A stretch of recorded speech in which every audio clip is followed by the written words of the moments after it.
We only kissed once. That's what she said to me, her voice trembling just enough to make it sound believable if I wanted to believe it.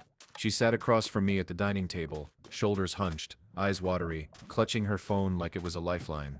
It was just one time. A mistake. It didn't mean anything. And I might have bought it, might have swallowed that carefully measured lie if it weren't for the photo album. It wasn't even a digital album, not at first. It started as a slip-up, a breadcrumb she didn't mean to drop. She left her phone on the couch while she showered, something she never did anymore. The screen lit up with a notification, nothing obvious, just one of those your memories from last year alerts. Curiosity got me. I tapped, and there it was, a hidden folder, locked behind a password I cracked in less than 30 seconds, because she's predictable when she thinks she's clever. The album opened, and my chest turned to concrete. There they were. Dozens of photos, different places, different clothes, different days, but the same two faces. Her and him, his hand on her cheek, her smile wide, unguarded, the kind of smile I hadn't seen directed at me in years. And their mouths pressed together once, twice, 10 times. I scrolled faster, my breath coming shallow. 19, 23, 31, the number kept climbing. 37 photos of them kissing. One time, she said, we only kissed once. I closed the album and sat there, in silence, the phone heavy in my hand. 37 moments captured, deliberate enough to be photographed, saved, hidden, revisited. 37 times she'd let herself pretend that what we had at home wasn't real enough, wasn't enough. And what gutted me wasn't just the cheating, it was the documentation. She hadn't just kissed him. She'd made it a memory. She'd immortalized it, curated it, kept it close like a keepsake. She had built an entire shrine in pixels while I was in the next room cooking dinner, folding laundry, paying bills, being predictable. That night, when she finally confessed, she said it with a straight face. It was only once. I didn't want to hurt you. I sat there, nodding slowly, feeling the truth pounding against my ribs, like a caged animal. One time? No. 37 times. 37 receipt. But I didn't tell her yet. I didn't let on that I knew. Because in that moment, I realized something chilling. Sometimes the worst thing you can do to a liar isn't expose them immediately. It's let them keep talking, keep weaving, keep tying the rope they'll eventually hang themselves with. So I nodded, pretended to accept it, pretended to believe her trembling voice, her tearful eyes, her shaking hands, and in that silence, I began planning. Because this wasn't going to end with a fight, it wasn't going to end with me screaming and her crying and both of us exhausted. No, this was going to end on my terms. She thought she could rewrite betrayal into a single mistake. She thought she could shrink 37 moments into one, but I was done being predictable. That's where part 1 ends. Me sitting in the dark, the glow of her phone on the table, those photos burned into my brain. She thought she'd hidden them well. She thought she'd buried the truth. But she forgot one thing.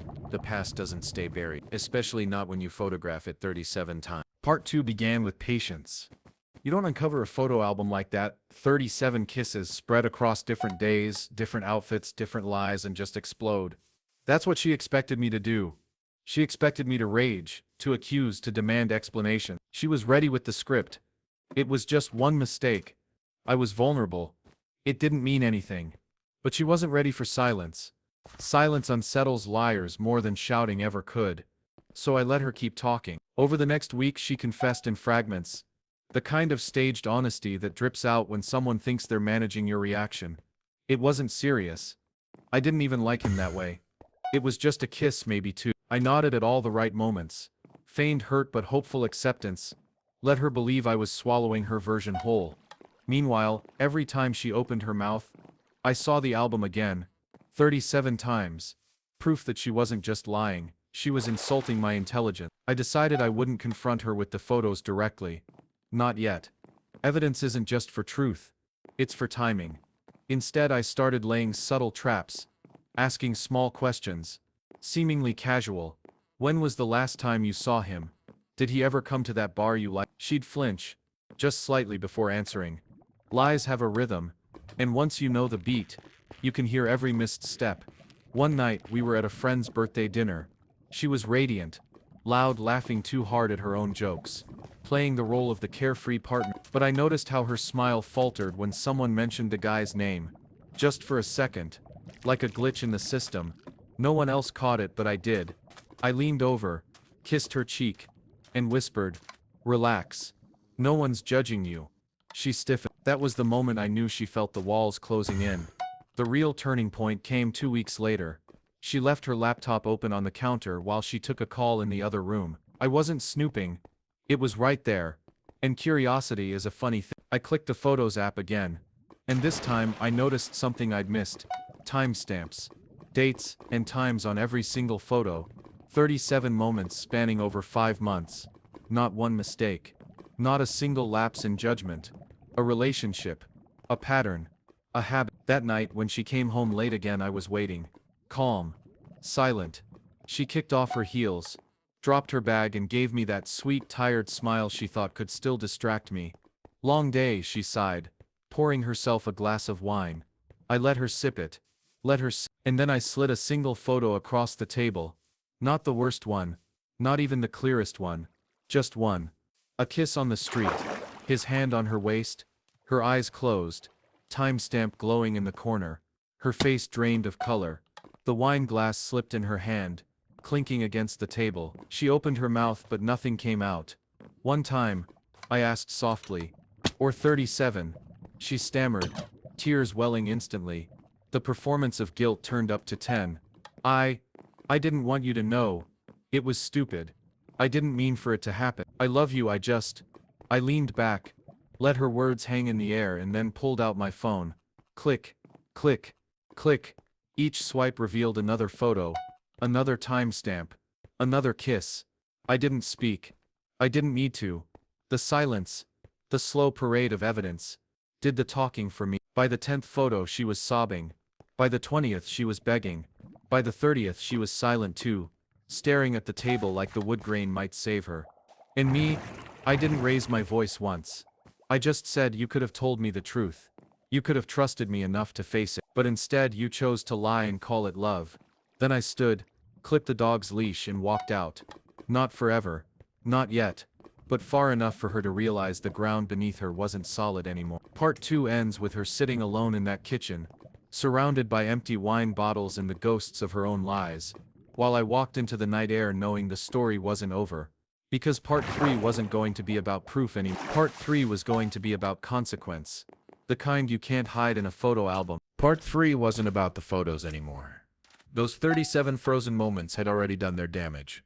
They weren't just proof. They were mirrors reflecting back everything she'd tried to bury under excuses. And once a liar sees their own reflection, no amount of crying or pleading can change the image staring back at them. I didn't rush back into the house that night. I stayed gone long enough to make her squirm. The text piled in. Where are you? Please just come home, we can talk. I'll delete everything. I promise. That last one made me laugh bitterly. Delete everything. As if erasing the evidence would erase the betrayal itself. She still didn't get it. When I finally walked back through the door, she was sitting on the floor in the living room.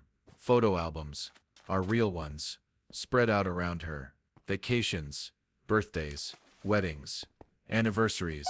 She was clutching one like it was armor, her face red and swollen from crying. Look, she begged, holding up a picture of us on the beach years ago, arms around each other, smiling into the sun. That was real, wasn't it? We were happy. I looked at the photo, then back at her. Yes, we were, but you don't get to rewrite that either. You don't get to cherry-pick the past. If you wanted to protect this, you wouldn't have made a second album. She broke then, sobbing so hard her words dissolved. And maybe in another life, that would have moved me. Maybe I would have sat down, wrapped my arms around her, promised we could rebuild, but not this time. Not after 37. Because here's what betrayal teaches you. It's not about the act itself. It's about the pattern. One mistake can be forgiven. 37 moments. Carefully documented, lovingly hidden. That's not a mistake. That's a decision. Repeated. Deliberate. Unapologetic until caught. So I told her something she never expected. You don't have to explain anymore. You don't have to beg. Because this isn't about whether I forgive you. It's about whether I still want to live in a story where I'm a footnote in your secret album. The next weeks were messy. Mutual friends tried to intervene. Some of them even took her side at first, parroting her lines. It was just a kiss. It didn't go further. I didn't argue. I just showed them one photo. Just one. That was all it took. Their faces fell. Their voices trailed off.